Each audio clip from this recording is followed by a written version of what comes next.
Alors, dans cette vidéo, nous poursuivons notre cours sur les dérivés.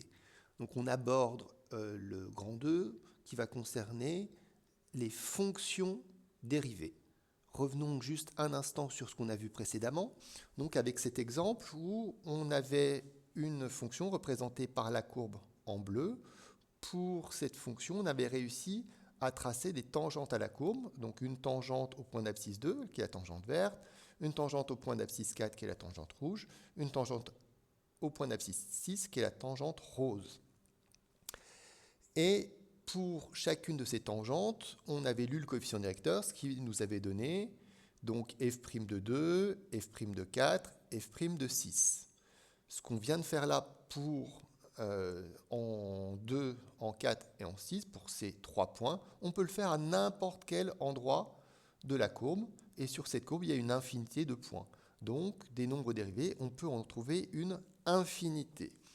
Quand on fait ça, on est en train de définir une fonction dérivée.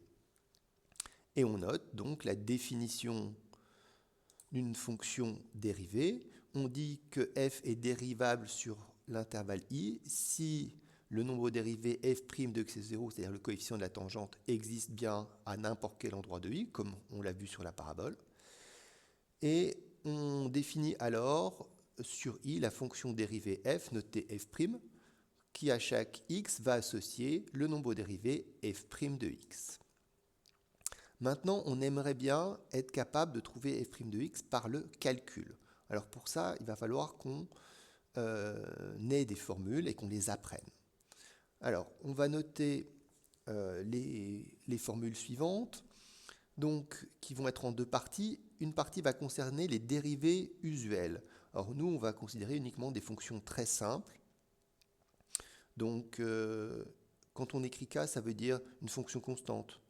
F de x égale 2 tout le temps, f de x égale moins 8 tout le temps, f de x égale 10 tout le temps. La fonction x, la fonction x carré, la fonction x au cube, ou x exposant autre chose, x exposant 4, 5, 6. Toutes ces fonctions-là sont des fonctions assez simples qui n'ont aucun problème de définition. Donc dans la colonne ensemble de définition, ces fonctions sont définies sur R, entre moins l'infini et plus l'infini. Elles n'ont pas de problème. Et puis pour ensemble de dérivabilité, vous pouvez aussi noter qu'elles sont dérivables, ces fonctions, partout, de moins l'infini à plus l'infini. Donc c'est des fonctions qui n'ont aucun problème. Donc dans le tableau, notez bien ensemble de définition, ensemble de dérivabilité, mais la signification, c'est que ces fonctions n'ont pas de problème. Alors, on regarde un petit peu ce que ça donne au niveau des formules. D'abord, on s'intéresse aux fonctions les plus simples qui sont en fait des fonctions affines. La fonction x, on cherche sa dérivée. Le nombre dérivé, c'est le coefficient directeur de la tangente. Mais une fonction affine est elle-même représentée par une droite qui a un coefficient directeur. Le coefficient directeur de x, c'est 1. Donc, le nombre dérivé, ce sera 1 à n'importe quel endroit. Donc, tout simplement, la dérivée de x, c'est son coefficient directeur, c'est 1. Ensuite, ici, nous avons une fonction constante. Donc, une fonction constante est représentée par une droite horizontale et son coefficient directeur, c'est 0. Donc, la fonction dérivée, f', pour le cas des fonctions affines, c'est simplement le coefficient directeur.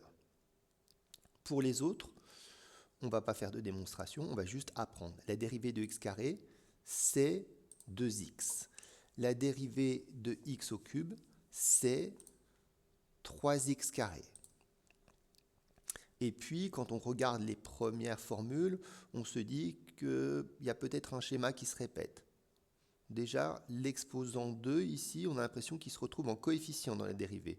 L'exposant 3 se retrouve en coefficient dans la dérivée. Et puis, autre remarque, on voit que l'exposant, quand on dérive, il perd une unité. Il passe de 3 à 2. Ici, de 2 à 1, je rappelle que x tout seul, ça veut dire x exposant 1.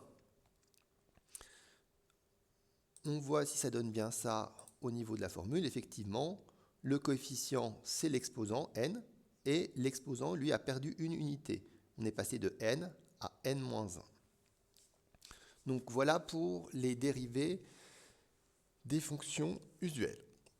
Maintenant, dans les exercices, on ne va pas seulement vous demander de dériver des fonctions usuelles, c'est-à-dire de donner juste vos formules, on va vouloir que vous trouviez la dérivée de fonctions qui ne sont pas usuelles. Mais les fonctions qui ne sont pas usuelles sont souvent construites à partir des fonctions usuelles en faisant des opérations.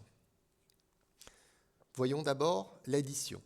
Ce qu'on va vous dire dans la formule est très simple, c'est que pour dériver une somme de fonctions, il suffit de dériver chaque élément et d'en faire la somme. Donc, on est en train de vous dire que pour dériver une somme, il n'y a pas de problème, on dérive indépendamment chaque terme. Et puis, quand on a une fonction u multipliée par un coefficient k, il ne faut pas que vous ayez peur de cette formule, ça veut juste dire qu'est-ce qu'on fait quand on a à dériver 2u, 3u, 4u, etc. La formule va nous dire que le coefficient k est à conserver. Et puis, il faudra dériver la fonction u. On arrête cette vidéo. Dans la prochaine, on verra les exemples d'application de ces formules.